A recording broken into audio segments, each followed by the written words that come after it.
H1N2 y H3N2, chikungunya, el Zika y el dengue.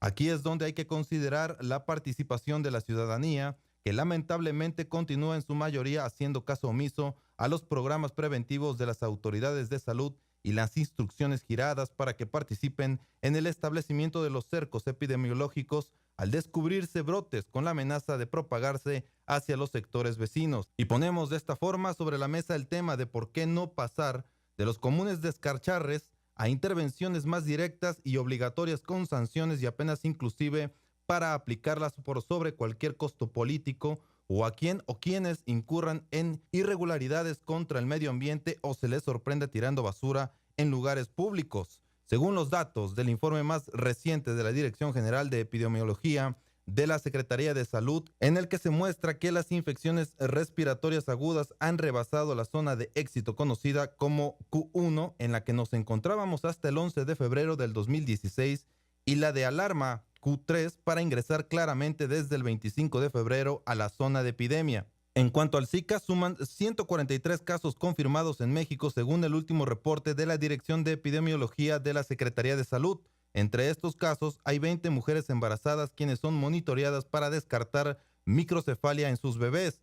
Los casos de personas infectadas por el virus del Zika aumentan en México. En una semana pasaron de 121 casos a 143 en 9 estados del país, entre los que hay 20 mujeres embarazadas quienes son monitoreadas para descartar que sus bebés nazcan con microcefalia.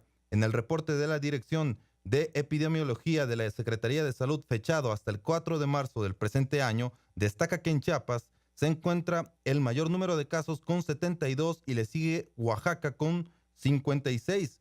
Después se ubica Guerrero con 5 casos, Nuevo León con 4, Jalisco 2 y Michoacán, Sinaloa, Veracruz y Yucatán con un caso cada uno. En cuanto al chikungunya, entró al territorio nacional en 2014 y en 2015, está presente en 28 estados de la República y se han registrado más de 11.500 casos, mientras que el dengue en 2015 la transmisión se registró en 2.949 localidades de 30 entidades. Con corte a la séptima semana de 2016 fueron reportados 1.496 casos a nivel nacional, 1.002 por fiebre por dengue y 494 por fiebre hemorrágica por dengue. Cifras que llaman la atención y deben tomarse con responsabilidad. Por ello, se invita a la población a prevenir y coadyuvar con las autoridades sanitarias para combatir estas enfermedades de hoy, que llaman la atención del siglo XXI. Ya escuchó usted en esta cápsula introductoria, en la voz de nuestro jefe de información, Osvaldo Ceballos, cuál es el escenario que enfrenta pues la población veracruzana con respecto a 2 tipos de padecimientos, 2 enfermedades. Este es en contacto a fondo y por supuesto le agradezco. Antes que otra cosa le ofrezco una disculpa, un apagón general en la zona de Jalapa, en la región pues de la zona centro, también hacia la zona norte. Nos están reportando, nos impidió poder estar con usted, pero ya estamos de nueva cuenta, ya se hizo todo lo humanamente posible para poder continuar con este programa de En Contacto a Fondo, que este día lo hemos titulado Enfermedades de hoy y Atención del siglo XXI. Por eso yo le agradezco a nuestras participantes en esta mesa de análisis periodístico que nos hayan aceptado la invitación. A la doctora Patricia de Los Ángeles Muñoz Flores, ella es jefa del Departamento de Urgencias Epidemiológicas y el Alertamiento Temprano de la Secretaría de Salud, por venir. Muchas gracias, doctora. También a Iride Jiménez López, quien es la subdirectora de salud del Ayuntamiento de Jalapa. Muchas gracias, Iride, por estar con nosotros. Y por supuesto a la médico internista con especialidad en infectología, Alondra López Martínez. Antes que otra cosa, pasamos apenas el Día Internacional de la Mujer y muchas gracias por acompañarnos. Felicidades. Vamos por partes.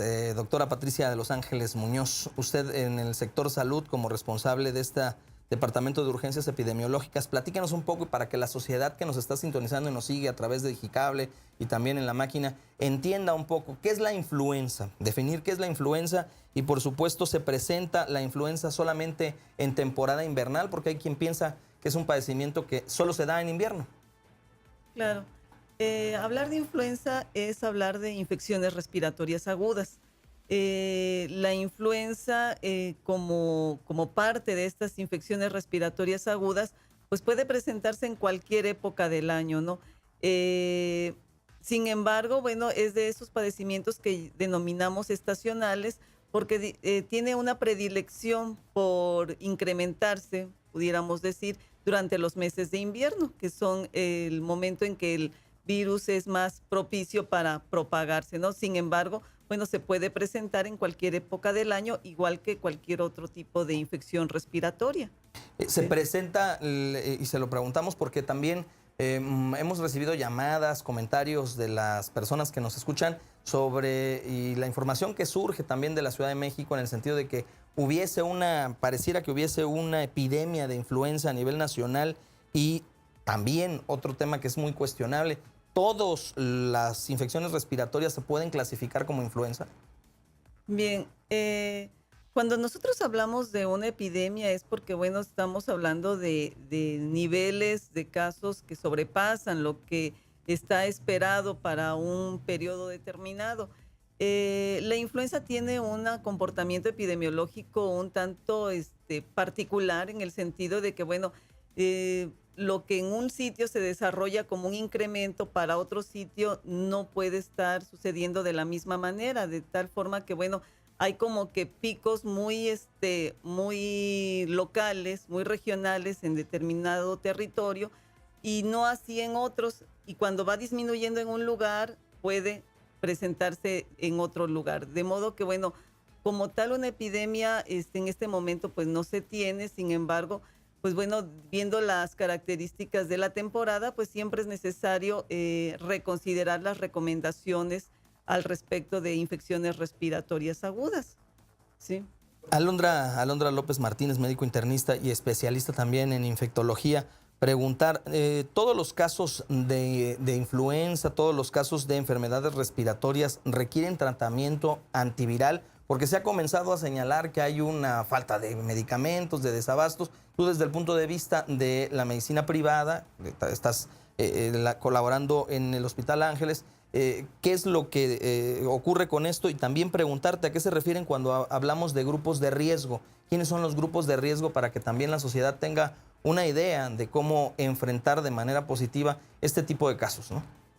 Sí, abordando esta pregunta que es muy interesante para la población, ¿todos los pacientes diagnosticados con influenza requieren tratamiento? Sí, pero es importante señalar que no todas las enfermedades respiratorias agudas que estamos viendo en este momento son influenza. De la mano de la influenza circulan de manera estacional también otros virus como parainfluenza, sincicial respiratorio, adenovirus, rinovirus. Para estos virus no hay tratamiento antiviral. Y es importante mencionarlo porque no todos los pacientes que vamos a ver con síntomas respiratorios agudos van a corresponder a influenza. Entonces, de los que sí se diagnostican como influenza, sí requieren tratamiento. Ahora, de los grupos de riesgo, este punto también es importante definirlo. ¿Quiénes se consideran personas en riesgo no de adquirir la infección, sino de tener complicaciones una vez que tienen la infección, que es un punto importante a destacar? Son los menores de 5 años de edad, los mayores de 65 años, los pacientes menores de 65 que tienen alguna comorbilidad como inmunosupresión, sea por diabetes, trasplantes, leucemias, etcétera.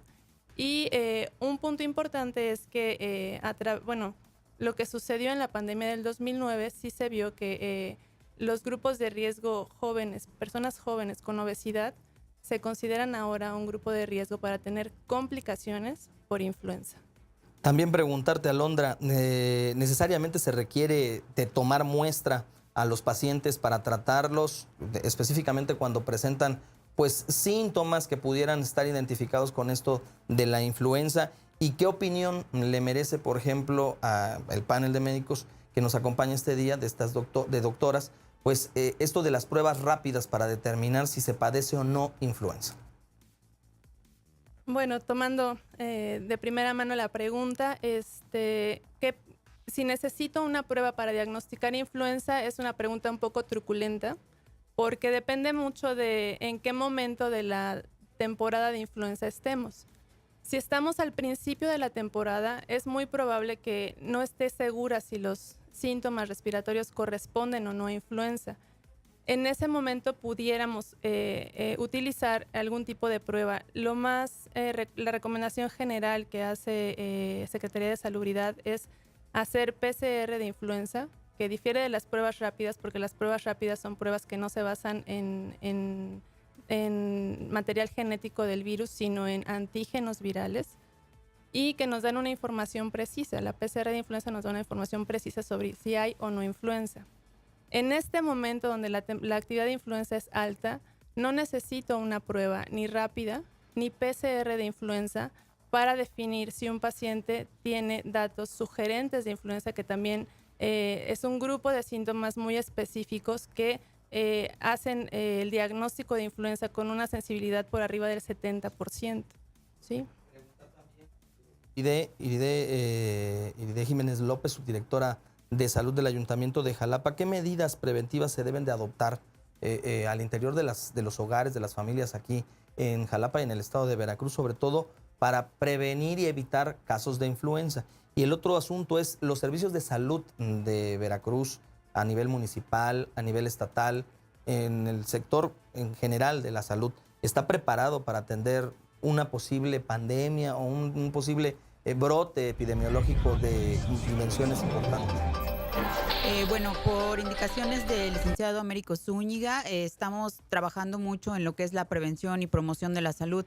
Esto es que se están dirigiendo las campañas a toda la población de manera que sigan estas medidas preventivas. Parte de esto, bueno, tenemos medidas de higiene, ¿no? Desde lavado de manos, sobre todo estamos haciendo ahorita mucho más énfasis en que las personas que ya están enfermas no acudan a sitios con mucha afluencia, ¿no? de población, como son cines, parques, incluso los niños que ya están enfermos también que eviten asistir a las escuelas, porque bueno, obviamente esto es un punto de propagación, ¿no? De que se puedan infectar el resto. Y también, sobre todo, estamos trabajando esta semana con medidas intensivas en la prevención de estos criaderos de vectores, ya hablando un poco de Zika, dengue, chikungunya, porque estamos en la primera semana de jornada de prevención de estos vectores precisamente. Y bueno, tenemos actividades muy específicas, ¿no? Enfocadas a la eliminación de criaderos. Precisamente también uno de los temas que queríamos abordar con ustedes, que son especialistas, para que también transmitan hacia la población qué hacer, porque mucho de lo que ocurre en materia de enfermedades tanto respiratorias, como en el caso específico de la influenza, como en el caso de las enfermedades transmitidas por vector, pues evidentemente necesitan de la colaboración ciudadana para evitar que se desarrollen o se expandan más dentro de la población. Preguntarte, Iride, ¿qué es una enfermedad? Para que la gente tenga una idea, ¿qué es una enfermedad transmitida por vector y cuáles transmiten, qué clase de enfermedades se transmiten a través de este mismo vector? Bueno, actualmente el principal vector transmisor es el Aedes aegyptus. Este es un mosco que se desarrolla y bueno, en sí es transmisor del virus porque pica a una persona infectada y luego va y pica a otra persona que no estaba infectada y transmite el virus. Esta es de manera muy simplificada, ¿no? Como se transmite el padecimiento. Actualmente tenemos una enfermedad más que es el Zika y bueno, las características de estas enfermedades es que pueden presentar las mismas, comorbilidades, ¿no? Padecimiento en general, lo que es la fiebre, el malestar general, dolor de cabeza, que son signos y síntomas muy generales, pero que es por eso que incitamos a que la población asista con los especialistas, que asistan al médico y únicamente el médico es quien podrá definir qué tipo de enfermedad, si es una enfermedad respiratoria aguda, si es una enfermedad respiratoria crónica o si es alguno de estos vectores que transmitió el virus. Pero es importante que la población asista al sector salud y así es como se descarte cualquier de este tipo de enfermedades. Las tres panelistas que hoy nos acompañan, ¿es el dengue una enfermedad endémica o es solamente una enfermedad estacional? Y también, ¿qué características tiene el dengue tradicional de un dengue, por ejemplo, como el hemorrágico, que sabemos que se presentan casos y que, bueno, si no es tratado a tiempo, puede costar vidas? La que guste. Con relación a esta parte de que sí es una enfermedad endémica el dengue, el dengue ya por muchos años está tradicionalmente ya circulando y vivimos con él.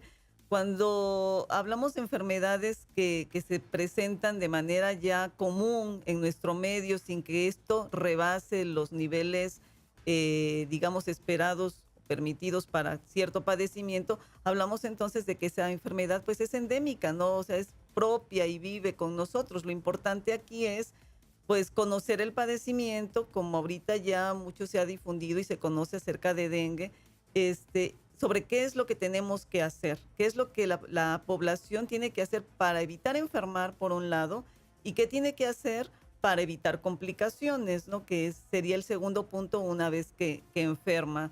De modo que, bueno, mi comentario va en función de ese punto respecto a lo que es el concepto. Alondra. Respecto a las diferencias entre el dengue clásico y el dengue hemorrágico, Sí. Es un mismo virus, simplemente es un espectro de la enfermedad. La mayoría de los pacientes cursan con el cuadro típico de fiebre, ataque al estado general, Sí. mialgias, artralgias, etc. Un pequeño grupo de esos pacientes van a tener complicaciones.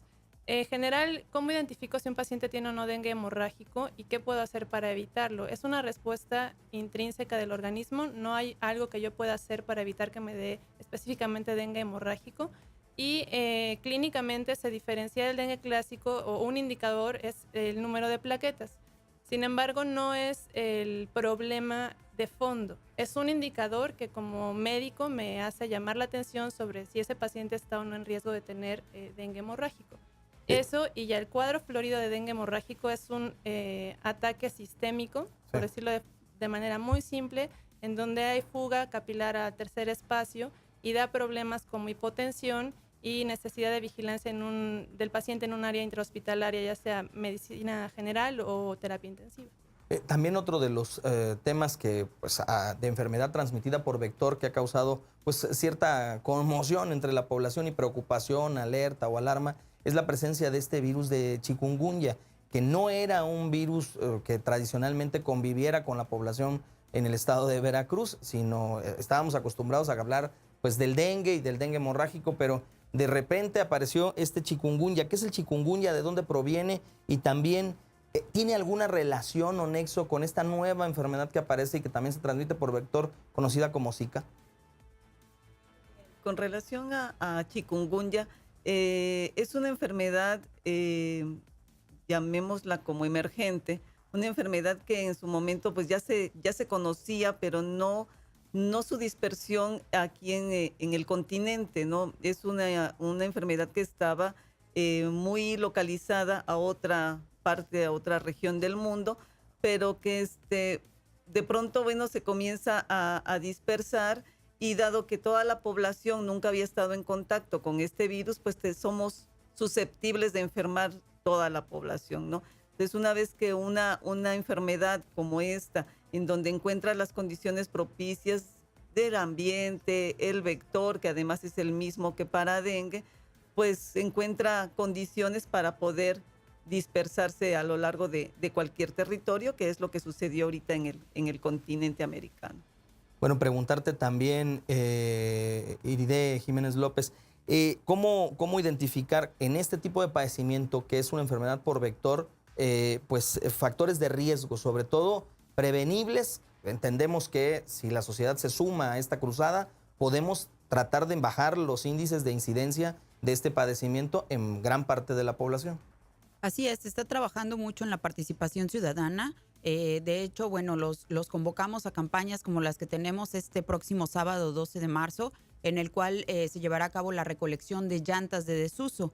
Esto para obviamente no acumular agua, que generalmente es acumulación de agua limpia. A veces hemos recibido algunas quejas de estanques o algo así donde el agua ya está contaminada, ya es incluso de color verde, etcétera, donde no se van a desarrollar estas larvas, se van a desarrollar en el agua limpia. Entonces, es por eso que convocamos a la población a que hagan la búsqueda intencionada en sus hogares de estos criaderos, aquellos botes, aquellos recipientes, cubetas, etcétera, macetas, que no estén perforados y que puedan acumular agua limpia y puedan volverse un criadero. También estamos revisando, por así decirlo, en las supervisiones que se hacen dirigidas en cada una de las colonias donde se desarrollan los larvatones.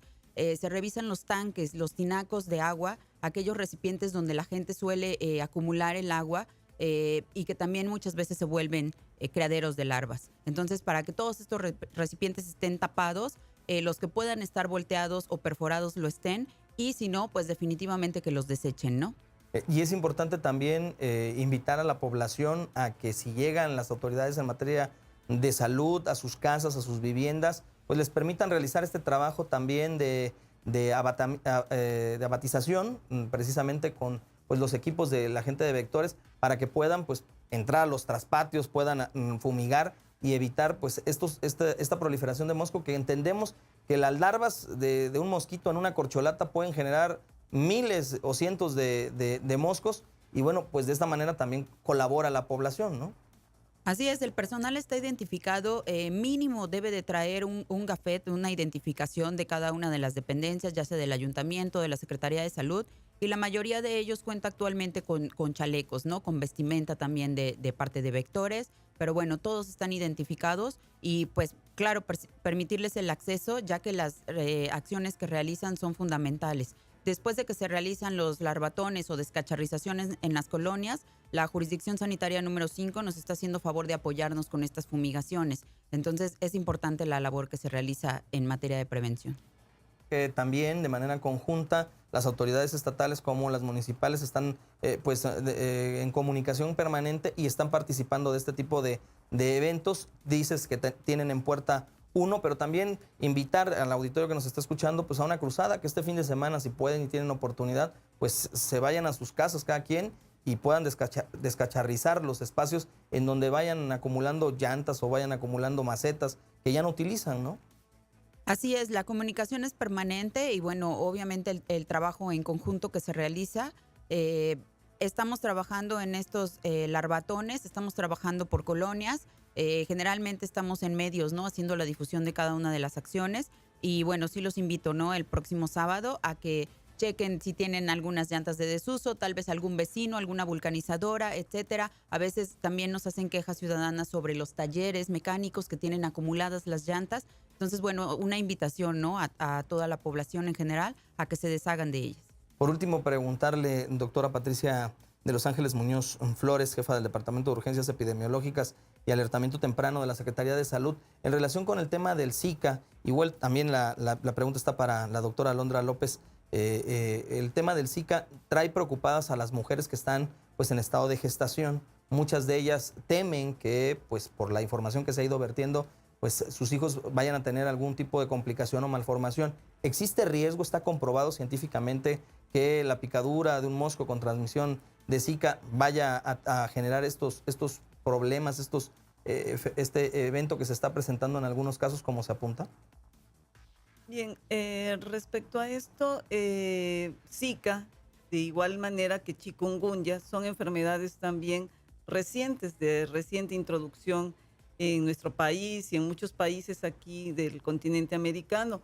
Y bueno, también esta situación que ha dado en otros países que tiene que ver con la presencia de microcefalias y algunos otros problemas en niños que nacen de mujeres embarazadas y según infectadas por virus Zika, son situaciones que al día de hoy se están investigando, que los organismos internacionales de todos los países pues participan precisamente en este esfuerzo por encontrar o reunir la evidencia suficiente para poder afirmar que existe tal asociación entre Zika y estos fenómenos. Sin embargo, aun cuando todavía la evidencia científica no es suficiente para que esto se dé, sí es importante que en tanto se continúa con la averiguación y se confirma, pues la población tome sus precauciones, ¿no? Y estamos hablando de las precauciones de las que ya hablaba